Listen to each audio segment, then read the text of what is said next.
Ya oke, selamat malam dulu ya Windy ya. Berkas perkara, apakah sekarang sudah dibalikin lagi ke penyidik atau tidak? Jujur ya, kami kuasa hukum dari RRT tidak tahu persis. Baik. Karena informasi itu sejak katakanlah P19 yang sebelumnya juga kami tidak tahu persis. Apakah sekarang sudah kembalikan lagi ke kejaksaan? Kami juga tidak tahu. Lantas apa yang kami perbuat gitu loh? Ya sepanjang itu masih diperkenankan, contohnya kami mengajukan ahli dan saksi, kami ajukan. Nah kemudian yang kemarin tanggal 12 Desember yang lalu ya, atau ya 12 Desember yang lalu, kami mengajukan satu hal yang ini barangkali menjadi pertanyaan di publik atau masyarakat luas. Kami mengajukan penyidikan dihentikan demi hukum. Baik. Nah, jadi kalau boleh katakan bukan SP3 ya. Bukan SP3? Bukan SP3, tapi bahasa kami sesuai KUHP yang baru. KUHP yang baru pasal 24 ayat 2C itu ada 10 kriteria penghentian penyidikan. Di antaranya adalah poin 2C itu adalah dinamakan penyidikan dihentikan demi hukum. Nah, itu yang kami ajukan sekarang ini. Dan sudah berjalan dan sudah diterima Irwasum surat kami atau permintaan kami. Landasannya apa? Landasannya apa dasar-dasarnya? Landasannya ini maha penting nih. Oleh sebab itu hari ini saya harus menginformasikan ini kepada TV1 khususnya ya. Jadi jangan mispersepsi di masyarakat. Nanti ada Pak Arianto juga ahlinya. Kami mau untuk didebat atau untuk ya diajari barangkali ya selaku ahli dari Kapolri. Kalau Andi Aswan pasti menantang. Jadi dasarnya adalah pertama adalah dasar pengajuan kami untuk penyidikan dihentikan demi hukum. Satu, ya undang-undang KUHP yang baru nomor 20 tahun 2025 khususnya pasal 24 poin 2C di antara 10 poin itu kan ada yang meninggal dunia, barang bukti tidak cukup dan sebagainya. Kami langsung poin 2C itu adalah penyidikan dihentikan demi hukum, yaitu KUHP baru ya, sama-sama kita belajar. Oleh sebab itu ini alasan kami yang pertama. Kedua adalah Undang-Undang nomor 31 tahun 2014 yaitu Undang-Undang Perlindungan Konsumen. Undang-Undang Perlindungan Saksi dan Korban. Maaf, Undang-Undang Perlindungan Konsumen lagi. Undang-Undang Perlindungan Saksi dan Korban 31 2014. Khususnya pasal 10 ayat 1 dan 2 disebut saksi korban atau saksi pelapor dan saksi pelapor dan seterusnya itu tidak boleh dihukum atau digugat secara pidana dan perdata dalam kesaksiannya yang sudah, telah dan akan dalam suatu proses ini, kecuali ditemukan adanya etikat baik. Nah, sehubungan dengan itu, RRT ini kan sudah diajukan saksi sebelumnya di Bareskrim. Iya. Sejak temuan 15 April di Yogyakarta di UGM, mereka udah jadi saksi fakta bahkan.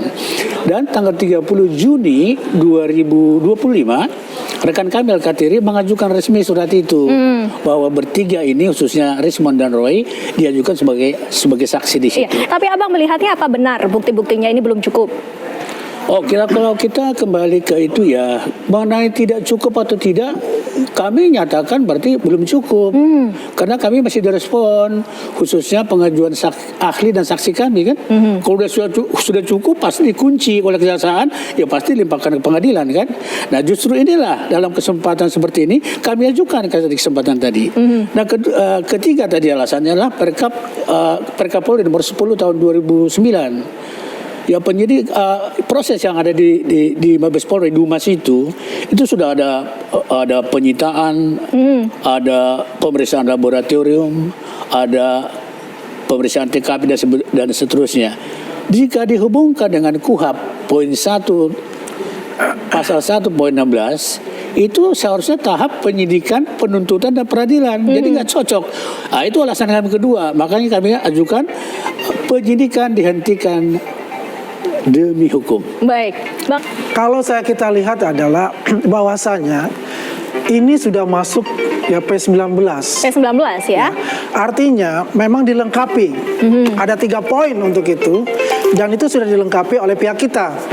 Yaitu dan Pak Joko sudah diperiksa kemudian juga teman-teman Pak Jokowi juga sudah diperiksa, ya. Dan yang ditunggu kan adalah saksi ahli. Dari pihak tersangka ini, ya kan? Ini kan diulur-ulur waktunya ini. Nggak pernah segera secara blek gitu langsung. Itu diulur-ulur itu. Dan yang saya tertarik juga dia katakan bahwasanya bukan SP3. Dibatalkan demi hukum menurut pasal yang disebutkan tadi dalam KUHP baru. Ya menurut saya ini, saya katakan kalau meminta Irwasum artinya ada intervensi. Kalau misalnya itu dilakukan, ini salah kamar. Ini tentu bukan sesuatu yang harus Irwasum turun tangan, enggak, karena sudah P19 untuk itu. Nah kalau misalnya dia masih diterima, yaitu memang bisa diterima semasa itu belum dimasukkan ke kejaksaan. Tapi pun kalaupun dia ingin menambahkan saksi ahli itu nanti di pengadilan itu bisa ditambahkan. Jadi tidak bisa untuk mengulur-ulur waktu ini dalam memproses untuk menuju pemberkasan terakhir menuju P21 untuk itu. Jadi saya katakan saja karena mereka ini kan tinggi hati, tidak mau namanya restoratif justice menyusul dengan Egy Sujana atau DHL. Ya, tapi mengatakan ada SP3. Nah, sekarang berubah lagi nih. Bukan dibilang SP3 gitu kan. Sesuai dengan KUHP baru gitu kan. Ada yang mengatakan bahwasanya di KUHP itu ada batal demi hukum. Bla bla bla gitu kan. Buat saya itu adalah excuse saja. Ya, sudah merasa terpojok lah untuk itu. Begitu, Baik, benar merasa terpojok Bang Jamada. Rekan Windy dan rekan Andi Aswan, sama sekali tidak ya. Ingat, nanti saya jelaskan terakhir. Tadi saya jelaskan baru 3 alasan, baru 2 alasan. Alasan ketiga adalah pasal 79 KUHP yang baru. Mekanisme restoratif justice. Ya. Terhadap siapa yang sudah melakukan sekarang ini, itu on track gak? Sesuai dengan pasal itu, khususnya ayat 2 dan ayat 4. Harus ada pelaporan aduan, harus ada pencabutan laporan dan aduan loh. Untuk memenuhi pasal 2 mengembalikan keadaan semula menjadi sempurna, menjadi semula gitu loh. Baik. Syaratnya apa? Ada pemaaf dan sebagainya. Nah, untuk yang ketiga ini kami iya dan tidak sebenarnya. Maksudnya begini, jika iya memang sudah ada restoratif justice terhadap yang 2 orang itu, bagi kami menguntungkan untuk mengajukan tadi penyidikan dihentikan demi hukum. Karena itu bertentangan dengan aturan itu. Jika tidak dikabulkan, bagi kami nggak masalah juga. Ya berarti memang tidak memenuhi aturan gitu loh. Tapi kan tidak ingin untuk meminta maaf. Dari kami pihak tidak. Yang keempat, saya jawab pertanyaan Windy. Kami lakukan penyidikan dihentikan demi hukum. Keempatnya alasan kami akan tetap menegakkan gawang, ya istilah rekan kami Refli Harun yang tadinya sudah digeser. Kami akan kembalikan gawang itu, kami akan tetap menuntut, kami akan tetap menantang lah ceritanya ya, agar ijazah itu tetap 99,9% palsu dan palsu. Nah, tambahannya sekarang ini.